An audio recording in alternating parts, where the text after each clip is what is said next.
isuduwaha wasaaradda caafimaadka ee gobolka Saaxil iyo mas'uuliyiin ka socotay wasaaraddaasi ee heer qaran iyo sidoo kale madax ka socotay hay'adda Ambikab ayaa maanta tababar u soo gabagabeeyay in ka badan 30 shaqaale ah oo iyagu ka socday xarumaha kala duwan ee caafimaadka ee gobolka Saaxil iyo sidoo kale cisbitaalka degmada Berbera kuwaas oo muddo 5 maalmood ku baranayay magaalada Berbera tababar la xiriira sidii looga hortagi lahaa nafaqa darrada ku dhacda carruurta waxaa halkaasi hadal ka soo jeediyay Khadar Maxamed Axmed oo isagu ka socday hay'adda Ambikab iyo sidoo kale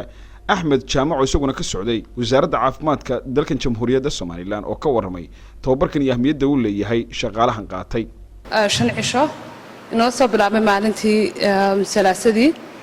training-kaas ay ka qayb galayeen 12 xarumood oo ku yaala gobolka Saaxil 20 shaqaale waxay dhanaayeen 22 health worker oo ka socday 8 xanaano 9 xanaan soore iyo isbitaalka Berbera qaybta xarumaha caafimaadka iyo waarka nafaqa darrada maareynta nafaqa darrada aad u dhigata aad iyo aad baan u jeclahay inaan ka mahadceliyo fursadan qaaliga ah ee aad dhowrka maalmoodna soo dhaafay tababarka ku qaadanayseen inaan kala soo qayb galno xaflado ah inaan tababarkii la soo gunaado iyo inaan halkan ka daahfurno oo inay cilaamineen barnaamijkaas oo si rasmi ah uga bilaabmay gobolka Saaxil oo insha Allah inoo socon doono 18 bilood ee soo socda barnaamijkan waa barnaamij muhiim ah oo barnaamij ay kaalin weyn ay ku leedahay wasaaradda caafimaadku oo ay qayb weyn ka qaadatay diyaarintiisa suurtagelintiisa maadaama loo arkay in nafaqa darradu ay aad iyo aad ugu badan tahay gaar ahaan dhulkan kulaylaha ah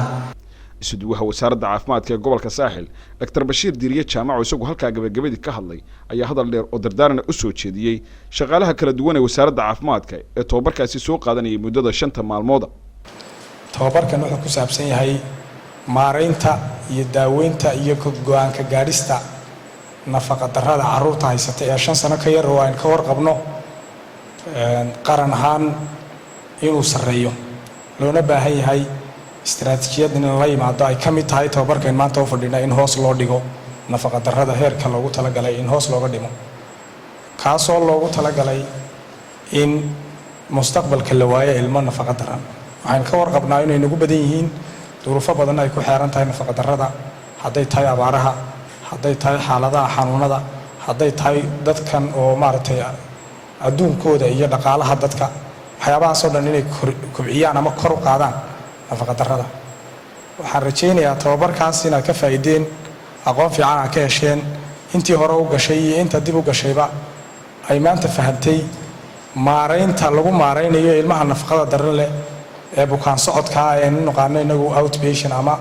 OTB iyo ilmaha kale bukaan jiifka ee isbitaalka lagu talagalay haddii xaaladiisu ay ka sii darto in loo soo gudbiyo xanaanooyinka mid baan oranayaa waxaan leeyahay waxaad tihiin meelaha carruurta ugu badan ay timaado waxa la idinka sugayaa la idinka rajaynayaa inaad carruur badan ilmo kasta oo yimaada in nafaqadiisa heerkiisa ay taagantahay la eego gabagabadina waxa halkaasi shahaadooyin lagu guddoonsiiyay shaqaalaha wasaaradda caafimaadka ee tababarkaasi loo soo gabagabeeyay iyadoo la sheegay in ololahan lagula dagaalamayo nafaqa darradu uu socon doono 18 bilood ee fooday nagu soo haya Mukhtaar Cabdiraxmaan Maxamuud telefishinka qaranka Soomaaliland Berbera